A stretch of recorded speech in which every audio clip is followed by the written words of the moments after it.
वकील साहब, ये प्रेस कॉन्फ्रेंस बुलवाने की जरूरत क्यों पेश आई? जी 17 मई 2021 के दिन, सोमवार के दिन जी। एक गुजरात समाचार के अंदर एक लेख छपा हुआ था, जी। जिसके लेख के अंदर जो ऑथर थे मेनका गांधी, जी। उन्होंने एक विशेष समुदाय जो मुस्लिम धर्म को टारगेट करते हुए, एक मुस्लिम धर्म की लागणी दुबाते हुए उन्होंने एक लेख लिखा था। उसके अंदर लिखा हुआ था कि उन्होंने कुछ इस्लाम धर्म के अंदर कुर्बानी वगैरह का कुछ उल्लेख नहीं है, फिर भी ये मुस्लिम लोग जो भी है ले बैठे हैं और उससे ले करते बैठे हैं। जी, ओके तो इसलिए प्रेस काउंसिल बुलाने की जरूरत है। ओके, तो अब इसका आपके इसके रद्द-अमल क्या रहेगा इसके ऊपर आपका? जी, हमने प्रेस काउंसिल में जो बात की थी कि इनके जो भी इनके जो हमारे क्लाइंट्स जी। हैं, वो क्लाइंट के थ्रू एक लीगल नोटिस इनको भेजी है। गुजरात समाचार को आपने जी भेजी? बिल्कुल, गुजरात समाचार को एक लीगल नोटिस भेजी है, मैं समझ गया। और जो भी हमारी कानूनी कार्रवाई हम आगे करेंगे। आप कुछ ऐसा भी करते, प्रेस काउंसिल का भी कुछ कह रहे थे, तो उसमें भी जाएंगे आप? जी बिल्कुल, अगर सपोज के वहाँ से हमको कुछ रिस्पांस नहीं मिलेगा गुजरात समाचार को, तो हम प्रेस काउंसिल ऑफ इंडिया में भी आगे जाने की हमारी तैयारी है। तो मेट्रो को इतना तोल ना देना पड़े, तो उसके लिए आपने ऐसा नहीं सोचा कि इसको आसानी से पच जाए? उसके लिए आपने ऐसा रूबरू भी कुछ फोन करके इनको कोशिश की होती समझाने की, कि आपको इस्लाम का नॉलेज नहीं है और इस तरह से आप लिखते रहते हो? गुजरात समाचार के तंत्री से आप नहीं बात कर पाए? जी, गुजरात समाचार के तंत्री साहब उनको कल कॉल किया गया था हमारे तरफ से।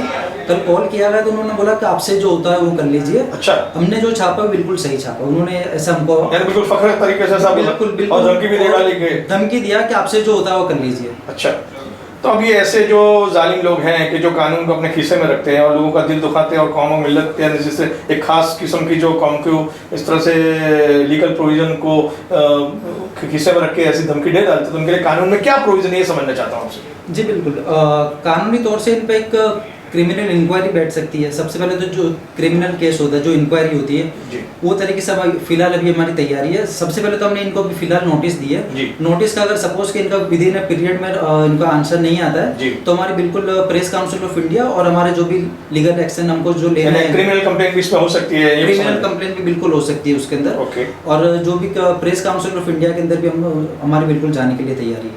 जैसे प्रेस काउंसिल ऑफ इंडिया में जाने से क्या इंसाफ मिलेगा, ये मैं जानना चाहूंगा आपसे। जी बिल्कुल, जब से प्रेस काउंसिल ऑफ इंडिया की स्थापना हुई है और जब जब जो भी इदारा या फिर जो भी संस्था या जो भी व्यक्ति वहाँ प्रेस काउंसिल ऑफ इंडिया में गया है, उसको वहाँ पे न्याय मिला है, और हमको भी पूरा भरोसा है कि हमको भी वहाँ पे प्रेस काउंसिल ऑफ इंडिया में हमको न्याय मिलेगा। मैं ये समझना चाहूंगा कि प्रेस काउंसिल क्या उसमें अखबार के ऊपर एक्शन ले सकती है, उसके कुछ मोटे तौर पर बताएंगे?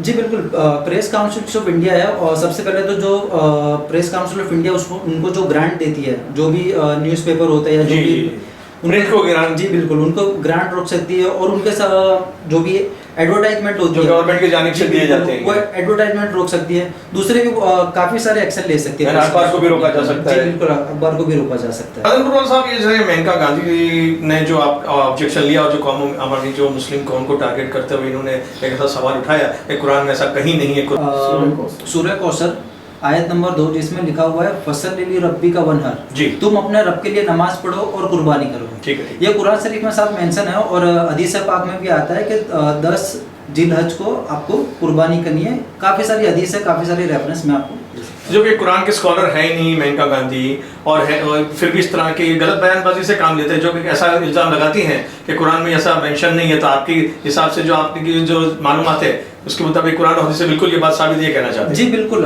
100% साबित है।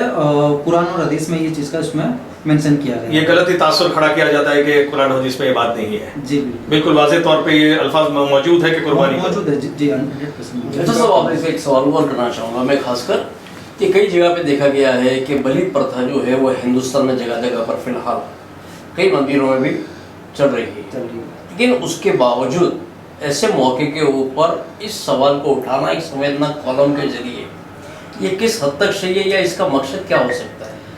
शायद मेनका जी को पता नहीं होगा कि सिर्फ कुर्बानी जो होती है या फिर तो जो बलि चढ़ाते हैं वो सिर्फ इस्लाम में नहीं है, जो हिंदू धर्म में भी जो भी है बलि चढ़ाते हैं। काफ़ी सारी हम वीडियो वगैरह देखते हैं, फोटो वगैरह देखते हैं कि जिसके अंदर जो बलि दी जाती है वो मंदिर वगैरह में भी दी जाती है। यानी जो कुर्बानी की जो मिसल है वो एक हिंदू मजहब में भी अलग तरीके से मौजूद है, ये कहना चाहते हैं आप? जी बिल्कुल, वो सिर्फ एक मुस्लिम को टारगेट करने के लिए इनको अभी इन्होंने एक लेख लिखा हुआ है, सिर्फ मुस्लिम धर्म के लागने दुबाने के लिए इन्होंने एक आपके ऐसा तासुर है कि ये जो लिखा गया तो सिर्फ और सिर्फ मुसलमान कम्युनिटी को टारगेट करने का, उनका दिल दुखाने की नीयत से ये लिखा गया, ये कहना चाहिए? जी बिल्कुल 100% उनको सिर्फ क्योंकि ऑलरेडी जैसे कि आपने अभी आज क्या हमारे मज़हब साहब ने बताया कि दूसरे मज़हबों में भी कुर्बानी का कंसेप्ट है और वहाँ तो आप ऑब्जेक्शन लिया नहीं जी, और खालिस आपने यहाँ अगर आपने दोनों बातें एक साथ रखी होती तो फिर मामला कुछ और होता।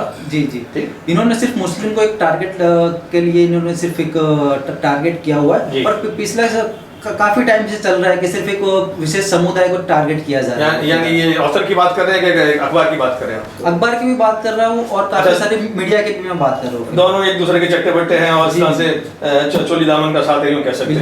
अच्छा, इसी आर्टिकल के अंदर एक चीज और की है उन्होंने कि मक्का मुअज़्ज़मा में पहले जो देवी देवता जो हुआ करते थे, जब बुत परस्ती वहाँ थी, उनके आगे इस तरीके से बलि चढ़ाते थे और वही जो प्रथा है वो फिलहाल भी चली आ रही है।